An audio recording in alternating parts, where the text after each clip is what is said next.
Pessoal, tudo bem? Eu sou o professor Edenilson Moraes e estamos aqui para mais uma aula de História do Brasil. O nosso assunto de hoje é a Era Vargas. Na verdade, estudaremos a Revolução de 1930 e a Era Vargas. Contexto histórico importantíssimo da história do Brasil, quando ocorreram importantes transformações no campo político, econômico, social e, por que não dizer, também cultural em nosso país.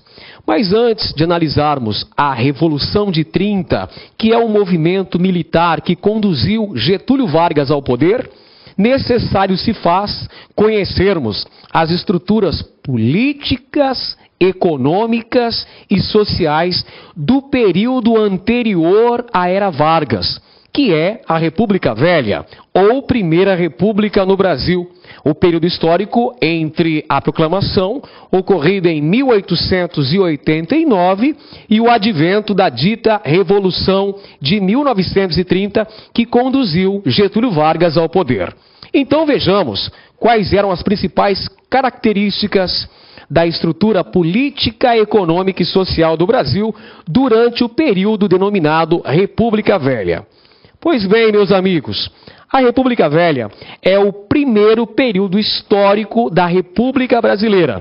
Como dissemos anteriormente, ela está compreendida entre 1889, data da proclamação da República, queda do Império no Brasil, até a dita Revolução de 1930, que nada mais, nada menos foi um golpe de Estado desferido contra a República Oligárquica, que derrubou o presidente em fim de mandato, Washington Luiz, e impediu a posse do presidente eleito, Júlio Prestes, e conduziu o comandante em chefe desse movimento armado, Getúlio Dornelles Vargas, à presidência do Brasil.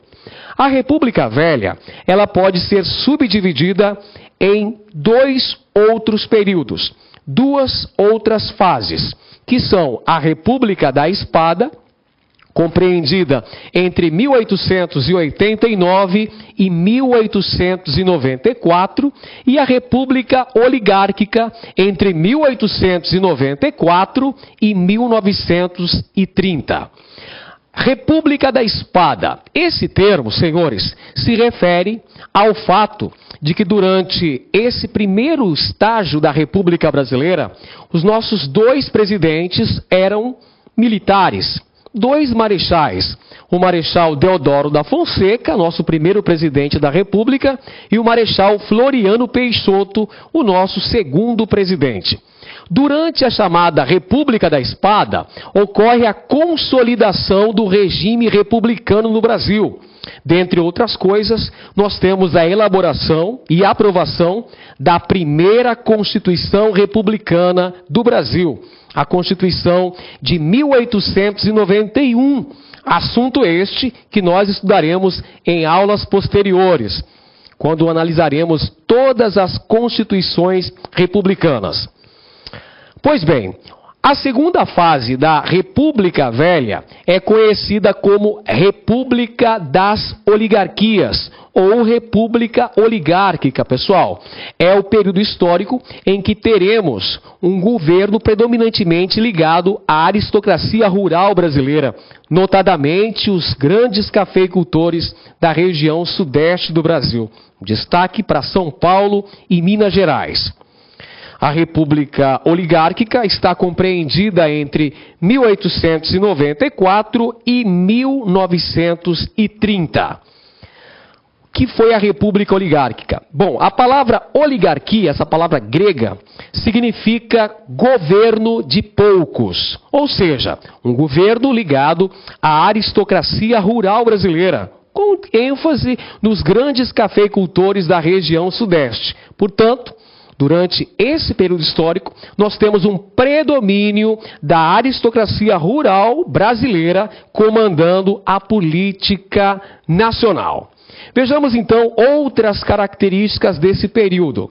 É o período em que o Brasil foi controlado por cafeicultores da região sudeste, especialmente as oligarquias dos estados de, atenção, São Paulo e Minas Gerais. As oligarquias Paulista e Mineira, dois partidos, Partido Republicano Paulista e o Partido Republicano Mineiro. Esses dois partidos políticos irão controlar a estrutura política brasileira ao longo da República das Oligarquias. E no âmbito regional, nós temos outras oligarquias ligadas ao setor agrário, estando no poder. Vejamos agora como era a estrutura política durante esse período, senhores. Primeira característica, a famosa política do café com leite. O que foi a política do café com leite? Veja bem, as oligarquias de São Paulo e Minas Gerais, que eram as duas oligarquias mais poderosas, as duas oligarquias mais bem estruturadas do país, vão se alternar sucessivamente na presidência da República Federativa do Brasil. São Paulo e Minas vão escolher os presidentes da República. Apesar da política do café com leite não ter sido 100%, ou seja, vários episódios de desacordo, de desajuste entre as elites de São Paulo e Minas Gerais ao longo da República das Oligarquias. No entanto, esse acordo, esse casamento político permaneceu até as eleições de 1930. Como veremos mais adiante, somente nas eleições de 1930 é que teremos o rompimento definitivo dessa política, desse acordo político entre as oligarquias de São Paulo e Minas Gerais. Até então, ela vai vigorar durante um bom tempo. As oligarquias de menor expressão apoiavam esse acordo em troca de cargos ou de ministérios, como por exemplo as oligarquias dos estados do Rio de Janeiro, a capital federal, da Bahia, que também tinha um grande prestígio político, e do Rio Grande do Sul, entre outras oligarquias menores. As exceções vão ocorrer nas eleições de 1910 e nas eleições de 1922. Nessas duas eleições, teremos eleições verdadeiramente acirradas, senhores. Teremos então, não vai ser um jogo de cena as eleições presidenciais, teremos uma disputa eleitoral. A primeira eleição realmente disputada no Brasil foram as eleições de 1910, onde nós tivemos uma intensa disputa entre os dois candidatos. De um lado, Hermes da Fonseca, apoiado por Minas Gerais e pelo estado do Rio Grande do Sul, empreendendo a chamada política das salvações, que seria basicamente o combate ao predomínio das oligarquias regionais nos estados, o combate ao coronelismo nos estados brasileiros, que Hermes da Fonseca não vai conseguir levar a pleno êxito. Hermes da Fonseca enfrentou nas eleições de 1910 o candidato baiano Rui Barbosa, que era apoiado pela oligarquia paulista.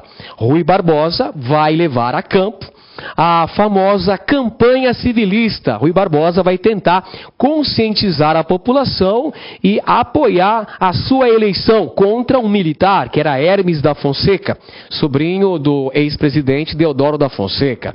Nessas eleições de 1910, sai-se vitorioso o candidato apoiado pelas oligarquias de Minas Gerais e Rio Grande do Sul, ou seja, o candidato Hermes da Fonseca. Uma outra eleição também bastante disputada, bastante acirrada durante a República Velha, foi a de 1922, que teve o candidato Arthur Bernardes, apoiado pelas oligarquias paulista e mineira, contra Nilo Peçanha, que era apoiado pelo Rio de Janeiro, pela Bahia, pelo Rio Grande do Sul e por Pernambuco, trazendo a chamada reação republicana. Nessas eleições, saiu-se vitorioso o candidato apoiado pela política do café com leite, ou seja, o mineiro Arthur Bernardes foi eleito presidente da República. Ainda falando sobre a estrutura política da República Velha, um outro assunto fundamental que você deve ter toda a atenção é a chamada política dos governadores, que consistia num acordo político entre os governadores estaduais e o presidente da República. Os governadores apoiavam a eleição de candidatos, da situação de candidatos que apoiariam o presidente da República, que em troca enviaria vultosas verbas para os estados. Portanto, a política dos governadores, que começou a ser implementada durante o governo de Campos Salles, consistia numa espécie de coalizão entre os governadores estaduais e o presidente da República. Vejamos então a definição da política dos governadores. É um acordo firmado entre o presidente a partir do governo de Campos Salles, entre 1898 e 1902. E os governadores estaduais. O que previa esse acordo?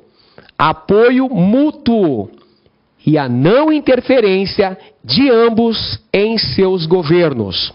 Essa é a chamada política dos governadores, uma das bases de sustentação da República Oligárquica. Uma outra característica importantíssima e muito cobrada é o fenômeno político do coronelismo. O coronelismo foi um fenômeno político que predominou durante um bom tempo da história do Brasil, com destaque para a República Oligárquica, para o período em questão. O coronelismo era o poder local dos coronéis, nome dado pelo qual os latifundiários eram conhecidos. Olá, meus amigos, minhas amigas. E aí, gostou da aula do grande professor Edenilson de Moraes? Quer continuar assistindo essa videoaula? Aliás, você quer fazer o nosso curso aí, nossa isolada do PM de São Paulo 2016-2017? Então vem cá, clica aqui embaixo, né? Você vai conseguir se matricular. Nosso curso aqui, ó. Eu dei muita volta, vou fazer de novo esse pé, tá? Olá, meus amigos, minhas amigas. E aí, gostou da grande aula do professor Edenilson, professor top de linha, não é isso? Cara, você está estudando para a PM de São Paulo, não está? Você quer fazer essa isolada com a gente? Essa isolada você vai assistir o restante dessa videoaula e mais 14 videoaulas. Então, a isolada da PM de São Paulo 2016-2017, com o nosso grande mestre professor Edenilson, são 14 videoaulas, no total de 13 horas e 38 minutos. Você pode assistir durante 60 dias, quantas vezes quiser, na hora que desejar, no aconchego do seu lar, R$60, R$1 por dia, né? Top de linha, né? Então, vá lá, acesse nosso site, lá concurso, faça sua matrícula. Ah, já ia esquecendo, 2 recados importantes. Tem esse material aí da aula do professor Edenilson, você quer baixar esse material?